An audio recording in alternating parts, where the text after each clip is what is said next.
La grossesse, quand je parle de la sorcellerie des enfants, la sorcellerie des enfants inclut aussi les bébés. Parce que les bébés sont aussi un enfant. À partir de 3 mois, selon certains spécialistes de la Bible, ils disent que l'âme de l'enfant est déposée à partir de 3 mois dans le fœtus. Donc à partir de 3 mois, l'âme qui est le siège des sentiments, des émotions, à partir de 3 mois, on peut ensorceler un enfant.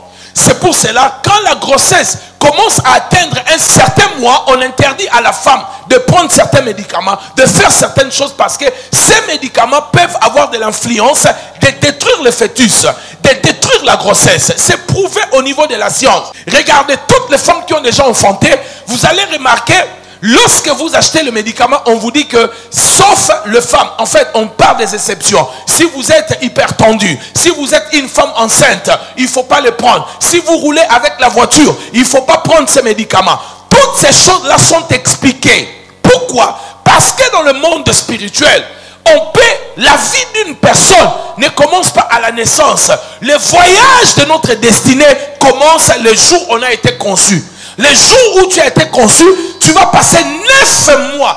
Et ces 9 mois-là sont très importants. Au niveau de la science, on peut vous expliquer comment pendant ces 9 mois, les tissus, les organes, toutes ces choses-là sont en train de se former. Et tout comportement d'une mère, pendant la formation de la grossesse dans le ventre-là, ça peut influencer en mal, négativement, ça peut détruire le devenir de cet enfant.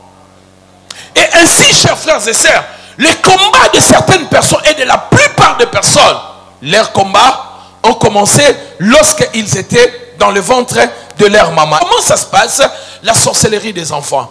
Il faut comprendre que la sorcellerie est une chose qui se manifeste à travers une liaison. Il n'y a pas de sorcellerie sans contact, sans la liaison.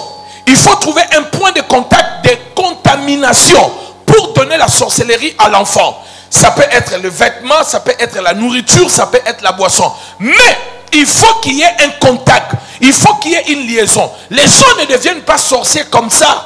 Il faut qu'il y ait une contamination. Quelque chose qu'on a mis en toi, on a déposé en toi et qui va créer la sorcellerie et va déposer la sorcellerie. Maintenant, très souvent, les choses qui sont utilisées, ce sont la nourriture de la journée et la nourriture nocturne, des boissons. Ce sont toutes ces choses-là qui commencent à développer la sorcellerie et la destruction d'un enfant qui est encore dans le ventre. Dans les textes que nous avons lus de Samson, la Bible dit, l'ange est descendu du ciel. L'ange est venu pour dire à la mère de Samson de faire quoi? Attention, tu tomberas enceinte.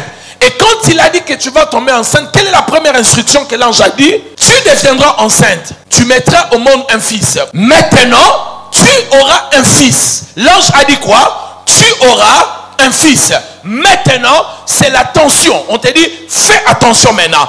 Et l'attention, c'est quoi? De ne boire quoi? Ni vin, ni liqueur forte. Amen.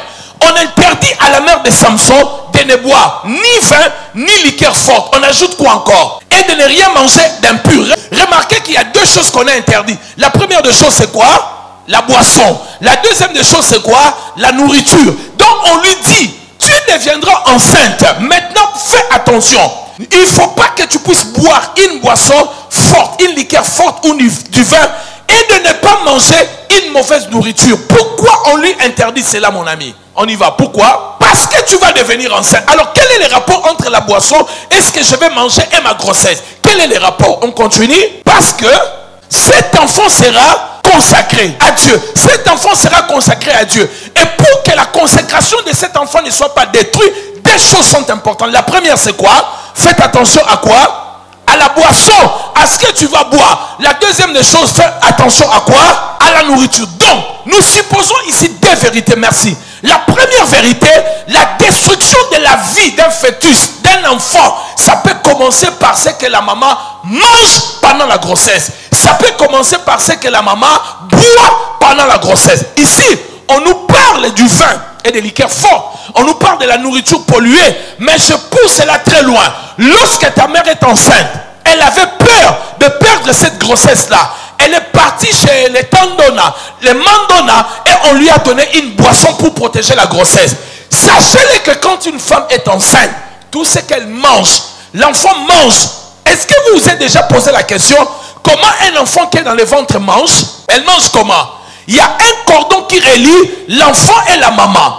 Et ce que la maman mange, ça passe par le cordon ombilical, l'enfant mange aussi. Ce que la maman boit, ça passe par le cordon ombilical, l'enfant aussi. Maintenant, si ta maman a mangé la nourriture de la sorcellerie est passée par le cordon et ça atteint qui?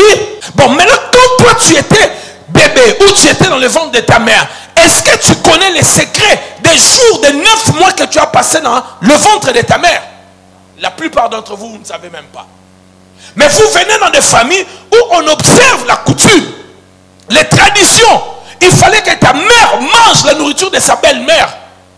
Il fallait que ton père puisse prendre des portions de la magie pour donner à sa femme de foi. Parce que nos parents africains pensaient même ce que sa femme mange, boit pendant la grossesse, ça peut modifier le sexe de l'enfant.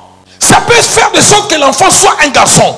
Et en ce moment-là, ce que ta mère a mangé pendant ta grossesse, ce que tu ne sais même pas, ce que ta mère a bu pendant ta grossesse, que tu ignores, tu ne sais pas l'impact que ces choses ont eu dans ta vie.